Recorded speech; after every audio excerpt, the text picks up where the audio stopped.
Buenas noches a todos y todas. Inicialmente quiero unirme a la complacencia de nuestros hermanos centroamericanos ticos por la presencia de nuestros hermanos igualmente de Sudamérica. Así es que nos unimos como salvadoreños a esa complacencia que ya han expresado anteriormente.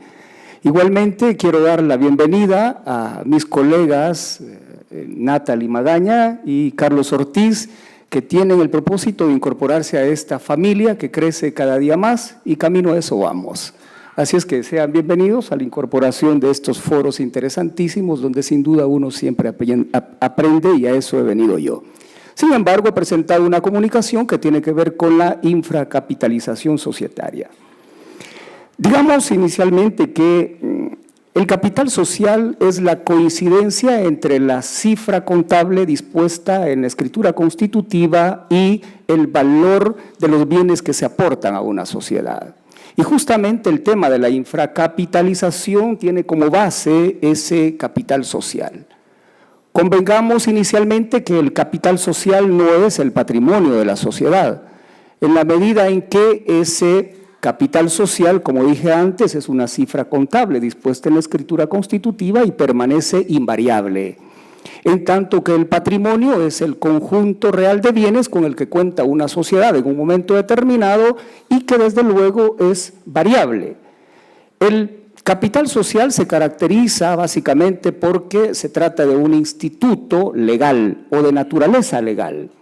En cambio, el patrimonio es en realidad un concepto de naturaleza económica.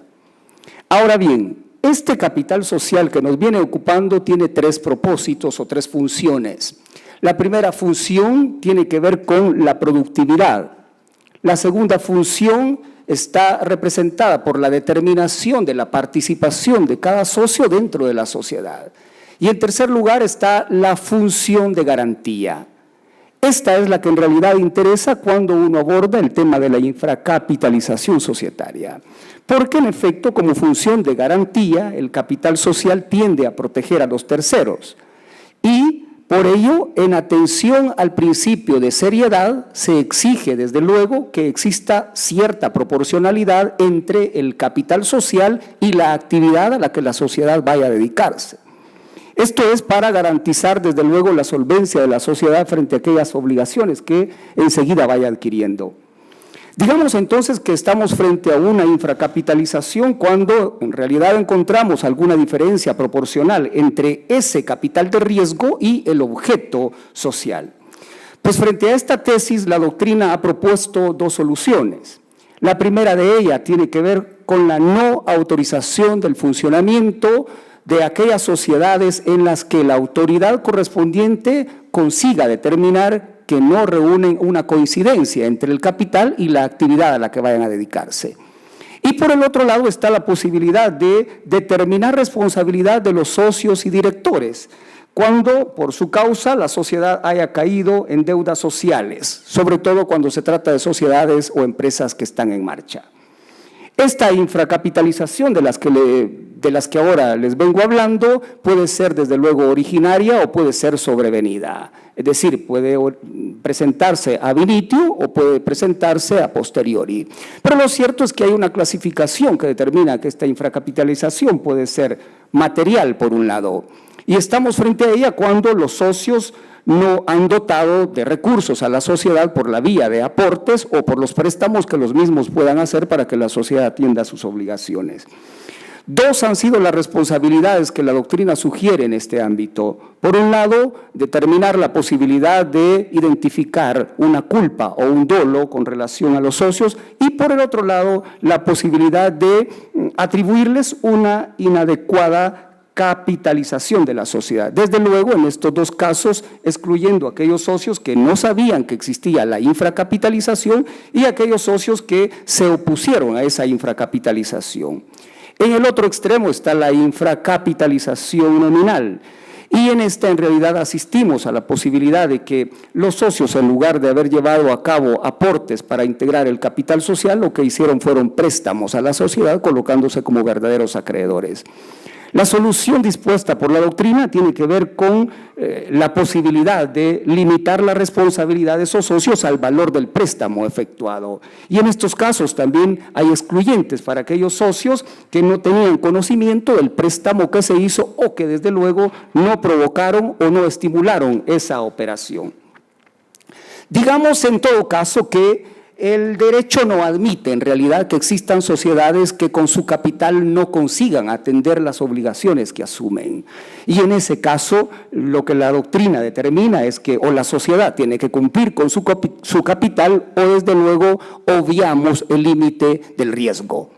Pues por lo que corresponde a una legislación como la nuestra, en donde en realidad el tema de la infracapitalización pasa por alto, porque no nos hemos detenido a analizarlo profundamente, es que muchas de nuestras sociedades funcionan infracapitalizadas.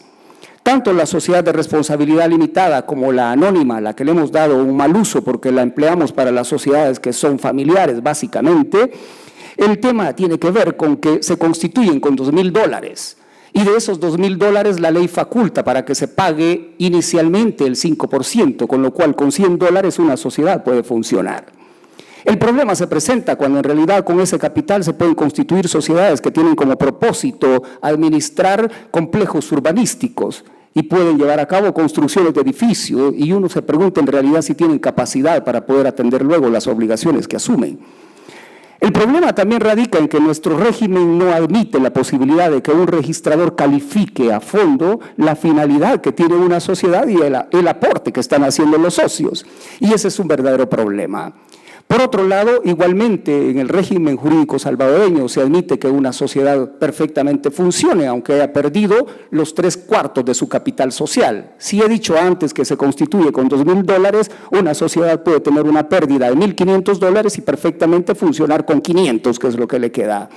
Ese es otro tema, igualmente, que no exige una disolución de la sociedad y tampoco obliga a que los socios hagan aportes suplementarios. Otro aspecto que vale la pena destacar es que, digamos que existe a veces la probabilidad de que uno crea que se trata de sistemas y porque estamos en un sistema continental probablemente no atendemos el tema de la infracapitalización. Sin embargo, a veces tenemos el mismo sistema, pero hay países en los que se constituyen las sociedades sin capital. Es decir, sin hacer aporte alguno. Y la pregunta en este caso será, ¿tendríamos que aplicar la consideración o la concepción de la infracapitalización si se constituyó sin capital? Y por último, el tema que a mí me interesa destacar aquí es que muchas veces esta función de garantía que intenta cumplir el capital social es aparente. Sobre todo cuando no es posible que logremos evitar que existan acreedores que en efecto, a fin de otorgar el crédito, exijan o requieran que el deudor constituya garantía sobre todos sus bienes, con lo cual el resto de acreedores queda sin posibilidad de recuperar el crédito que ha otorgado. Gracias por su atención, estimados amigos.